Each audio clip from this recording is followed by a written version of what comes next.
నిర్గమకాండం 4వ అధ్యాయం 25వ వచనం. సిప్పోరా వాడిగల రాయి తీసుకొని తన కుమారునికి సున్నతి చేసి అతని పాదముల యొద్ద అది పడవేసి, నిజముగా నీవు నాకు రక్త సంబంధమైన పెనిమిటి వైతివనెను.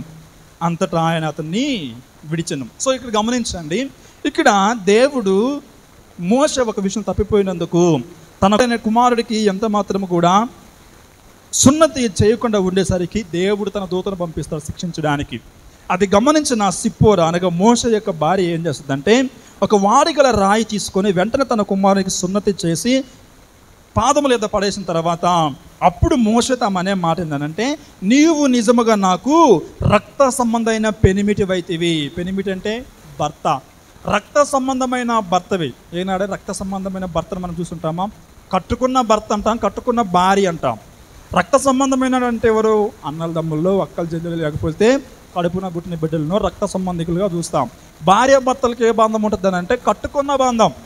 ఎందుకు? తాళి కట్టుకున్న బంధం కనుక. కానీ ఇక్కడ ఏం చెప్తున్న మాట ఏంటంటే రక్త సంబంధమైన పెనిమిటి అని చెప్పేసి సిప్పోరా మోషే గురించి మాట్లాడుతూ ఉంది. అన్న తమ్ముడు, లేకపోతే అక్క చెల్లి, లేకపోతే అన్న చెల్లి, వీళ్ళ బంధం అంటే రక్త సంబంధం ఉందనుకోండి. మరి ఏ రీతిగా సిప్పోరాకు మోషే రక్త సంబంధమైన పెనిమిటాడు? కారణం ఏంటి? ప్రియ దేవుని బిడ్డలారా, చాలామంది మనలో ఉండే థాట్ ఏంటనంటే, ఎందుకు భర్తకు లోబడి ఉంటాం, లేకపోతే భర్త భార్యని ఎందుకు ప్రేమిస్తాడనంటే తాళి కట్టాడు కనుక. ఏం కట్టాడు కనుక? తాళి కట్టాడు కనుక నేను భార్యనైనాను, ఆయన నాకు భర్త అయ్యాడు.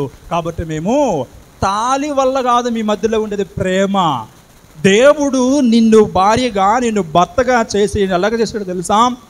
భర్తలో ఉన్నటువంటి ఒక పక్కటెముక, భర్తలో ఉన్న కొంత మాంసం తీసుకెళ్ళి నీలో వేసి నిన్ను ఆయనకు భార్యగా తయారు చేశాడు.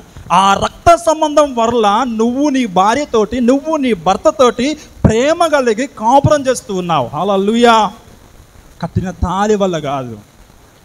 కట్టిన తాళిలోనే బంధం పెరిగే విధంగా ఉంటే, కట్టిన తాళికి అంత పవర్ ఉంటే ఈరోజు ఎందుకు అనేక మంది డైవర్స్ తీసుకుంటున్నారు? ఎందుకు అనేక మంది విడాకులు తీసుకొని దూరం అయిపోతూ ఉన్నారు? పిల్లల్ని ఒకవైపు, తర్వాత వాళ్ళు ఒకవైపు, కుటుంబాలు ఎందుకు వేరైపోతూ ఉన్నాయి? కట్టిన తాళిలో బంధం లేదు. కట్టిన తాళి కాదు పవరు. భార్య భర్తలుగా నువ్వు కొనసాగుతున్నావంటే, ఒక కుటుంబముగా నువ్వు ముందుకెళ్తున్నావంటే, దేవుడు నిన్ను నీ భర్తను, లేకపోతే నిన్ను నీ భార్యను రక్తముతో బంధమును ఏర్పాటు చేశాడు. దేవునికి స్తోత్రం కలుగును గాక. ఆ రక్తములో ఉన్న బంధానికి పవర్ ఉంది కనుకనే సచ్చేదాకా నీ భర్తను విడిచిపెట్టడం లేదు, నీ భార్యను విడిచిపెట్టడం లేదు. క్రైస్తవులుగా మనం తెలుసుకోవాల్సింది ఇది. అంతేగాని తాళి కట్టిండు కాబట్టి ఎంతమంది తాళి కట్టి దూరం అయిపోవడం లేదండి, ఎంతమంది కాపురాలు కూలిపోవడం లేదండి, ఎంతమంది ఇంకొకరితోటి పోవడం లేదు, ఎంతమంది ఇంకొకరితోటి లేచిపోవడం లేదు. తాళికి అంత పవర్ ఉంటే ఎందుకు కాపురాలు కూలిపోతున్నాయి?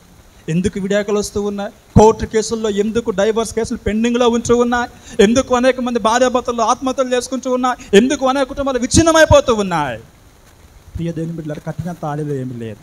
భార్య భర్తలైన బంధాన్ని రక్తంలో మిళితము చేశాడు. తల్లిదండ్రులు పిల్లలు అనేటువంటి బంధాన్ని రక్తంలో మిళితము చేశాడు. దేవునికి స్తోత్రం కలుగును గాక.